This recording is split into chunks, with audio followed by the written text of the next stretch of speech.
Because there was no room for them in the usual place assigned for travelers and guests, Mary and Joseph were shown to the bottom of the house. Perhaps they were shown to that place rudely, indifferently, or sincerely. Who knows these things? But try to imagine them with me now. After taking their money, the manager of the guest house said in Aramaic, "Follow the boy." Perhaps Joseph said what Mary thought. "God has sent us an angel in this boy." So they followed him and the flickering light down a flight of stairs you had to tread carefully upon. He took them to a darker, smelly, draftier, cramped-up room reserved for animals. Because they were in need of shelter from the night, in need of some food, and perhaps because Mary particularly needed rest, the room was heaven. So the boy lit another oil lamp and asked them respectfully to care for it, because he'd be in hot water with the owner. The boy never looked at them directly. In his upbringing that would be rude.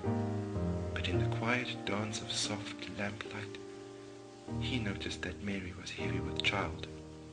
After greeting them good night in Aramaic, he and the echoes of his footsteps disappeared up the stairs and into the darkness.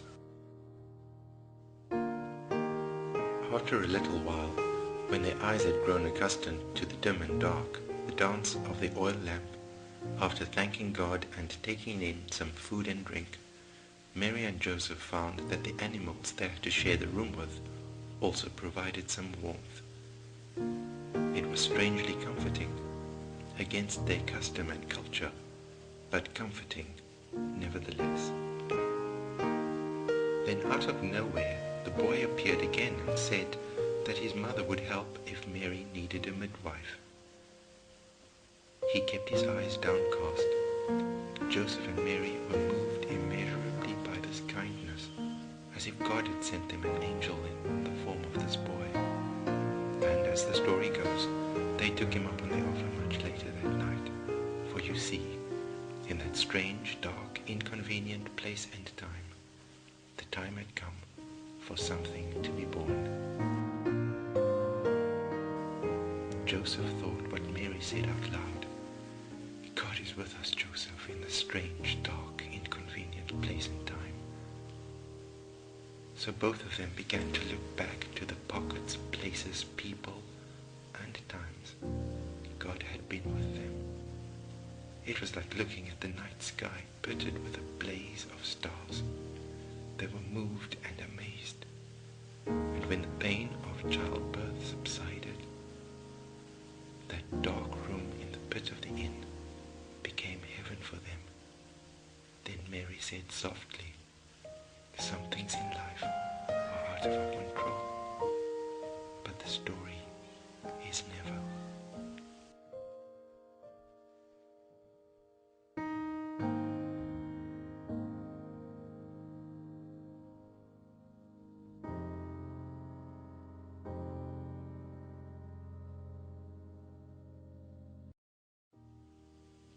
After a while, the boy's mother gestured to him to do something. Then the midwife helped Mary bathe Jesus with a towel, using water of just the right temperature. Then she helped Mary wrap her newborn in bands of cloth, for Mary was so new at this, you see. The midwife looked at Mary and said, "There's a first time for everything. Don't be afraid. Love often starts small. Trust yourself. Use your head, your hands, and don't forget to listen to others and to your heart."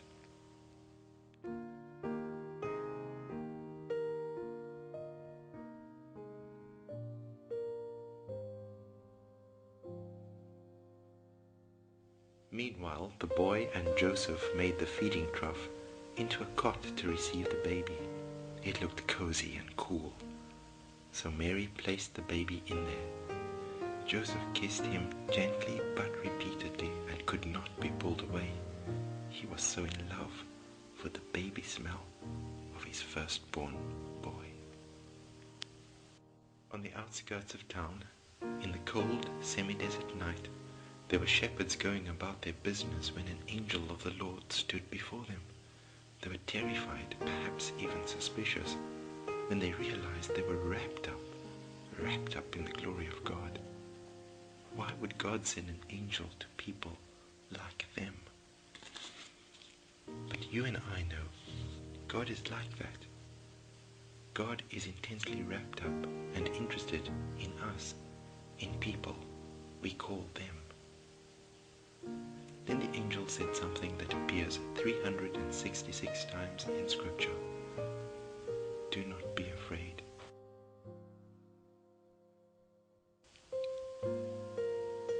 They were bung, you see, but they were not afraid, because their horizon had suddenly opened up. Instead of just looking down, they looked up and beyond. After the heavenly company had left them, they said to one another, "We must do something. Let us see for ourselves." So they stomped out the fire, took the risk of leaving the sheep alone, and went hurriedly towards town. There they found Mary and Joseph and the child lying in the trough. He looked to them like all babies look once they are settled into their color and skin, like an angel. And because the room was so small, they could only enter into it one by one. All who heard their story were amazed, but they said, "We can tell you about this child until we're blue in the face, but only you can have an experience of him. Stoop down. Come on, enter in." "But Basop," they said, in Aramaic, of course. "It's risky business, this stooping down, because some things will have to be left behind."